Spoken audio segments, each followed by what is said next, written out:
Sa mga nagdaang taon, padami nga ng padami ang mga Chinese car brands na pumapasok dito sa Pilipinas. Nasa total na 11 Chinese company na ang meron dito sa Pilipinas.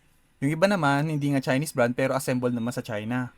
Pero itong kumakailan lang, may isang Chinese car brand na nagkaroon ng aberya sa bansang Malaysia. At kumalat ito sa buong social media ng Malaysia. At ito ang naging balita.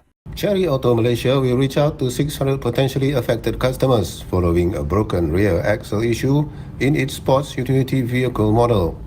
Cherry, in a statement, said following a complaint posted on social media, it has put in place a precautionary measure for potentially affected vehicles.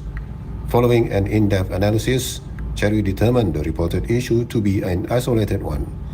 To address the issue, the company said it promptly replaced the rear axle beam component in the affected vehicle and conducted thorough quality control tests to ensure resolution. Isa sa mga bagong sasakyan ng Modo 5 Jayco ang nagkaroon ng aberya habang ginagamit